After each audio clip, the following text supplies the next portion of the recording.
Welcome back everyone. आज हम आपका नया चैप्टर स्टार्ट करने वाले हैं क्लास 9 का सोशल साइंस से, हिस्ट्री से हम कहेंगे जिसको हिस्ट्री से है आपका। हिस्ट्री के अंदर जो आपका chapter second chapter socialism in Europe and the Russian revolution. जो एक सोशलिज्म की भावना या एक हम कहें आइडियोलॉजी जो डेवलप हुई, आईएसएम जो आपका है, जो आईएसएम जो किसी भी वर्ड के पीछे जुड़ जाता है तो वो एक आइडियोलॉजी बना देता है। कैपिटलिज्म हो गया, सोशलिज्म हो गया, तो किसी भी वर्ड के पीछे आईएसएम जो जुड़ जाता है तो उसकी आइडियोलॉजी उसको वो बना देता है। तो इसमें हम इसके बारे में पढ़ें कि भी कैसे रशिया का रेवोल्यूशन स्टार्ट हुआ और जो कैसे वहां पर चेंजेस आने शुरू हुए आपके यूरोप के अंदर। तो फ्रेंच रेवोल्यूशन जो हमने लास्ट लेक्चर में पढ़ा था, फ्रेंच रेवोल्यूशन जो था आपका लास्ट चैप्टर, उसने जो है आपके एक बहुत जो सोसाइटी के अंदर ड्रामेटिक चेंज लाने शुरू कर दिए थे। जैसे कि जो स्ट्रक्चर था, जैसे सोसाइटी बनी हुई थी, वो बहुत ज्यादा बदल दी थी उसने। ठीक है, बहुत ज्यादा चेंजेस आए थे, लेकिन जो है हर एक आदमी जो यूरोप के अंदर चेंज नहीं हुआ था, मतलब कंप्लीट ट्रांसफॉर्मेशन नहीं हुआ था। ठीक है, वहां पर चेंजेस, रशियन जो आपका फ्रेंच रेवोल्यूशन है उसमें हमने पढ़ा था ना कि कितने ज्यादा चेंजेस आए, कितने लोगों ने राजाओं की सरकारें पलट दी, उनको मार दिया, मोनार्ची सिस्टम खत्म कर दिया। तो वो चीजें आई, लेकिन कुछ लोग अभी भी जो थे अलग अलग जो आइडियोलॉजी को फॉलो करते थे, कुछ जैसे कि कंजर्वेटिव थे, कुछ आपके लिबरल्स थे, कुछ रेडिकल्स थे। तो इनके बारे में पढ़ते। लिबरल्स जो थे आपके, वो नेशन चाहते थे कि भी उसमें हर एक रिलीजन, हर एक आदमी के बारे में सोचा जाए, गरीब अमीर का जो है सिस्टम नहीं होना चाहिए।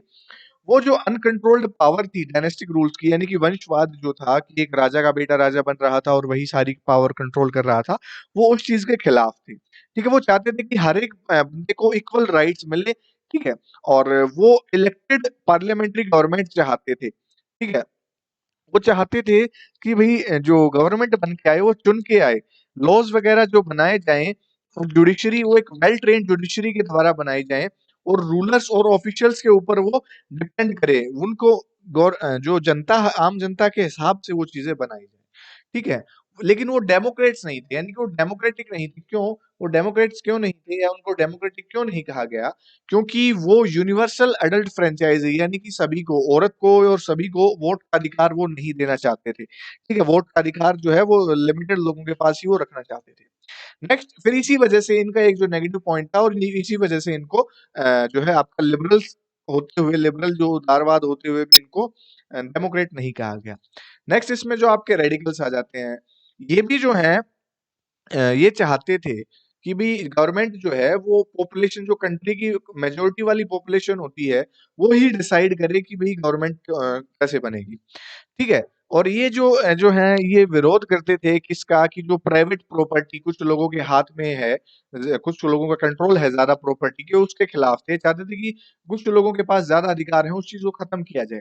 ठीक है, इन्होंने जो है जो सफरगेट जो मूवमेंट थी, जिसके अंदर औरत को भी वोट का अधिकार दिया जाए, उसको जो है, इस मूवमेंट को जो है इन्होंने सपोर्ट किया, और उनका कहना था कि भाई सभी को वोट का समान अधिकार मिलना चाहिए। फिर लास्ट में जो है आपके कंजर्वेटिव आ जाते हैं। अब ये कंजर्वेटिव कौन लोग थे? जो कंजर्वेटिव वही थे जो पुराने समय से सत्ता में, ताकत में, पावर में बने हुए थे। ठीक है, यही कंट्रोल करते हुए आ रहे थे पावर को, और इसीलिए इन्होंने चेंज, क्योंकि अगर ये चेंज हो जाता तो इनसे पावर छिन जाती, तो इसलिए इन्होंने रजिस्ट किया कि भाई हम जो कोई चेंजेस हम नहीं चाहते हैं यहाँ पर। और रेवोल्यूशन के बाद तो इन्होंने थोड़ा बहुत चेंज एक्सेप्ट करना शुरू किया, लेकिन फिर भी ये मानते थे कि भाई नहीं, ऐसा नहीं होना चाहिए। कुछ जो चीजें ऐसी हैं कि भाई उनको, जो पुराने जो लोग हैं, पुराने लिंक हैं, जो स्लोली तरीके से उसको चेंज किया जाए, और पास्ट की हमें रिस्पेक्ट करनी चाहिए, और उन चीजों को हमें मानना चाहिए। अब इसमें जो इस चैप्टर में हम पढ़ने से पहले, आगे कंटिन्यू करने से पहले, दो टर्म्स हैं आपकी, कैपिटलिज्म और सोशलिज्म। और तो कैपिटल, इनको समझना हमारे लिए बहुत जरूरी है। कैपिटलिज्म क्या है?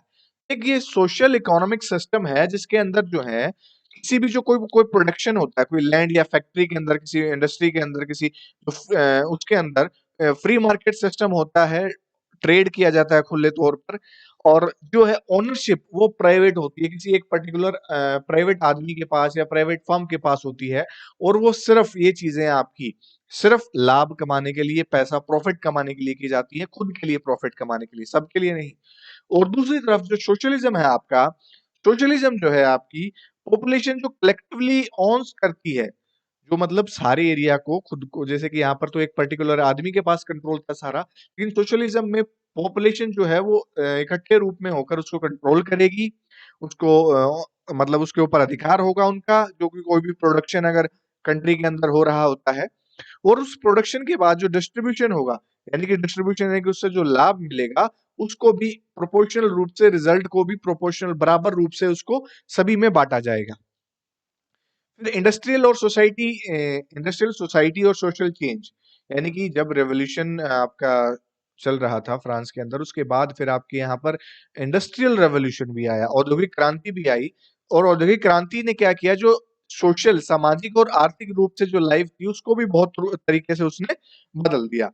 कैसे बदला उसने?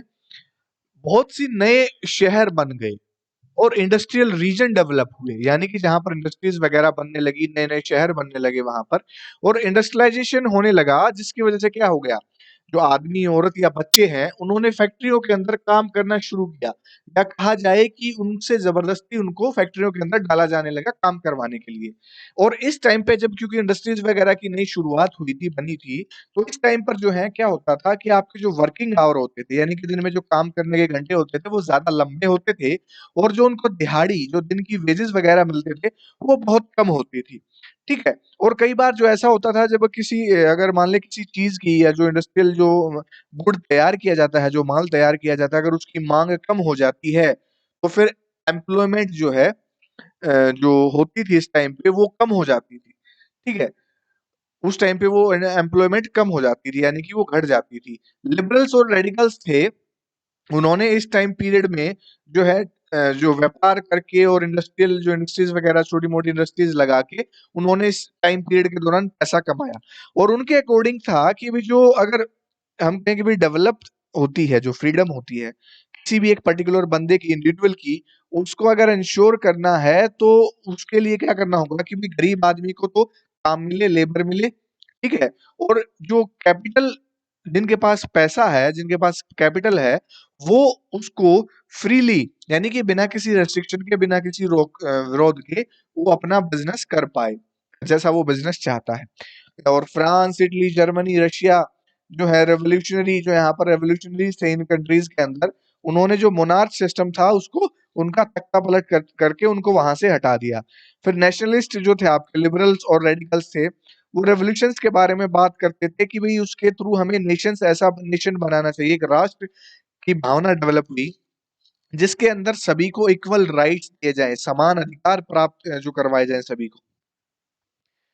अब उसके बाद जो है नेशनल, जो आपका सोशलिज्म यूरोप के अंदर आया। सोशलिज्म जो है मिड 19th सेंचुरी के अंदर इसका इंट्रोडक्शन हुआ यूरोप के अंदर। सोशलिस्ट जो थे, जो सोशलिस्ट जो हमने पढ़ा ना, ग्रुप जो लोग होते थे, वो प्राइवेट प्रॉपर्टी जो लोग रखते थे, वो मानते थे कि वो उसके एक तो खिलाफ थे, और मानते थे कि ये समाज के लिए अच्छा नहीं है कि भाई कुछ लोगों के पास जो है इतनी प्रॉपर्टी, वो हथिया के बैठे हैं। तो वो लोगों से आर्ग करते थे कि भाई जो, जिनके पास प्राइवेट प्रॉपर्टी है, या जो दूसरों को लाइवलीहुड, जो काम धंधा प्रोवाइड करवाते हैं, वो सिर्फ अपने, जो दूसरों की प्रॉब्लम के बारे में नहीं सोचते, वो सिर्फ अपने प्रॉफिट के बारे में सोचते हैं। जिनके पास ज्यादा पैसा है, ज्यादा प्रॉपर्टी है, वो सिर्फ अपने बारे में ही सोचते हैं। तो इसीलिए वो इस चीज को चेंज करना चाहते थे, और इस चीज के खिलाफ उन्होंने कैंपेन भी किया। रॉबर्ट ऑन जो थे आपके, वो चाहते थे कि एक ऐसी कोऑपरेटिव कम्युनिटी बिल्ड की जाए। उन्होंने जो एक बिल्ड की कम्युनिटी न्यू हार्मोनी के नाम से, इंडियाना, यूएसए के अंदर, जो आपका यूएसए का स्टेट है ना, आप पता लगाएंगे भी यूएसए के अंदर कितने स्टेट्स हैं, आप ये पढ़ेंगे, और इंडियाना स्टेट की लोकेशन कहाँ है ये आप देखेंगे उसके अंदर, मैप के अंदर। ठीक है? तो ये न्यू हार्मोनी के नाम के स्टेट के अंदर उन्होंने न्यू हार्मोनी नाम की कम्युनिटी, कोऑपरेटिव कम्युनिटी बनाई।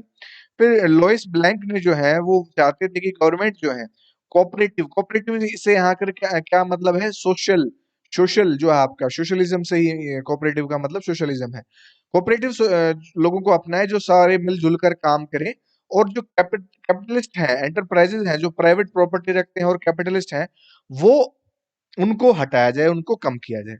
और कोऑपरेटिव के अंदर जो है ग्रुप ऑफ पीपल एक साथ मिलकर काम करते हैं, और जो प्रॉफिट होता है उसको भी इकट्ठे एक साथ बांटते हैं। जो उनके द्वारा काम किया जाता है, जैसा काम किया जाएगा वैसा प्रॉफिट उनको मिलता है, उसको बराबर बराबर वो आपस में बांटते हैं। कार्ल मार्क्स और फ्रेडरिक एंजल्स थे, उन्होंने इसी आइडिया के अंदर जो है कुछ आर्गुमेंट्स अपने ऐड किए। मार्क्स के अनुसार क्या था जी कि इंडस्ट्रियल सोसाइटी है जो वो कैपिटलिस्ट थी, यानी कि कुछ लोगों के कंट्रोल में थी, और कैपिटल जो इनमें इन्वेस्ट की जाती थी फैक्ट्रीज के अंदर, और जो फिर इसमें जो इससे प्रॉफिट जो कमाया जाता था, वो जो वर्कर्स उस इंडस्ट्रीज के अंदर, उन फैक्ट्री के अंदर काम कर रहे हैं, वो उनकी मेहनत से कमाया हुआ प्रॉफिट है। ठीक है। और जो कैपिटलिज्म है या रूल ऑफ प्राइवेट प्रॉपर्टी है, वो उसको पलट दिया जाना चाहिए, और कंडीशन जो वर्कर जो काम करने वाले मजदूर हैं, उनकी सिचुएशन बहुत बुरी होती थी, कंडीशन बहुत बुरी होती थी, तो उस सिचुएशन को सुधारा जाए। तो मार्क्स बिलीव करते थे कि भी उनको फ्री किया जाए, और कैपिटलिस्ट को जो है, जो एक्सप्लॉइटेशन, यानी कि उनका जो शोषण कर रहे हैं, उनसे उनको मुक्त करवाया जाए, और वर्कर के लिए जो है एक सोशलिस्ट सोसाइटी बनाई जाए, जहां पर जो है, जो सारी प्रॉपर्टी है जितनी भी एक कंट्री के अंदर, उसको सोशली, सामाजिक रूप से उसको कंट्रोल किया जाए, और उसको कम्युनिस्ट सोसाइटी के नाम से जाना गया। तो इसके बाद जो है, फिर ये आपके कार्ल मार्क्स है। ठीक है। तो स्पोर्ट्स फॉर सोशलिज्म 1870 तक आते आते जो है, सोशलिस्ट का जो आइडिया था, वो पूरे यूरोप के अंदर फैलने लगा। ठीक है। और इंटरनेशनल बॉडी, जो नेमली सेकंड इंटरनेशनल के नाम से वहां पर बॉडीज इसके लिए सोसाइटी बनने लगी। एसोसिएशन जो है, जो वर्कर्स है जो काम करते थे जर्मनी और इंग्लैंड के अंदर, उनके द्वारा एसोसिएशन बनाई गई, जो उनकी बेटर लिविंग और वर्किंग कंडीशन के लिए, यानी कि एक तो उनको वेजेस कम दिए जाते थे, फिर छोटे छोटे घरों में उनको रहना पड़ता था, या काम करने की जो कंडीशन थी उनकी बुरी थी, तो उसके खिलाफ उन्होंने एसोसिएशन बनानी शुरू की। लेबर पार्टी जो थी आपकी ब्रिटेन के अंदर, सोशलिस्ट पार्टी जो आपकी फ्रांस के अंदर, वो सोशलिस्ट ग्रुप के द्वारा वहां पर बनाई गई, और ट्रेड यूनियनिस्ट बनाई गई। 1950 तक आते आते ट्रेड यूनियनिस्ट बनाई गई। ट्रेड यूनियनिस्ट थे और सोशलिस्ट थे, उनके द्वारा ये पार्टी बनाई गई। और उन्होंने जो है, इसके अलावा जो सोशलिस्ट थे, उन्होंने जो है फंड भी इकट्ठा करना शुरू कर लिया। जो मेंबर्स होते थे जिनका शोषण किया जाता था, या जो डिस्ट्रेस होते थे, या उनके वर्किंग आवर्स अगर ज्यादा होते थे, उनको कटवाया जाए, उनको वोट का अधिकार मिले, तो इसके लिए वो लोग काम करते थे। फिर रशियन रेवोल्यूशन आ जाता है इसमें आपका नेक्स्ट।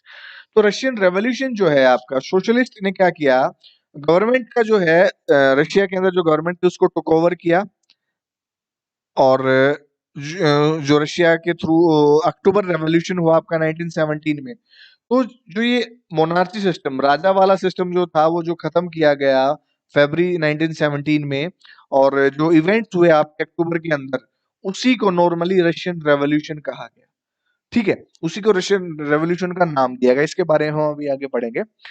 तो रशियन एम्पायर जो 1914 में, आप यहाँ पर देख सकते हैं कि रशियन एम्पायर आपका कितना फैला हुआ था। 1914 में जो आपके टिसार निकोलस थे सेकंड, उन्होंने रशिया के ऊपर रूल किया, और उनका एम्पायर, जो जिसना उनका एम्पायर साम्राज्य फैला हुआ था, उनके ऊपर रूल कर रहे थे आपके, जो आपके टिसार निकोला। तो उनकी जो टेरिटरी फैली हुई थी, वो थी Moscow, Russian Empire, Finland, Latvia, Lithuania, Estonia, जो पोलैंड के कुछ हिस्से, यूक्रेन, बेलारूस, और फिर आगे सेंट्रल एशिया तक, जो एशियन स्टेट्स तक वहां उसका हिस्से फैले हुए थे, एज वेल एज जॉर्जिया भी, आर्मेनिया और अजरबैजान भी इसके अंदर आते थे, जो कंट्रोल करता था इसका जो एम्पायर था।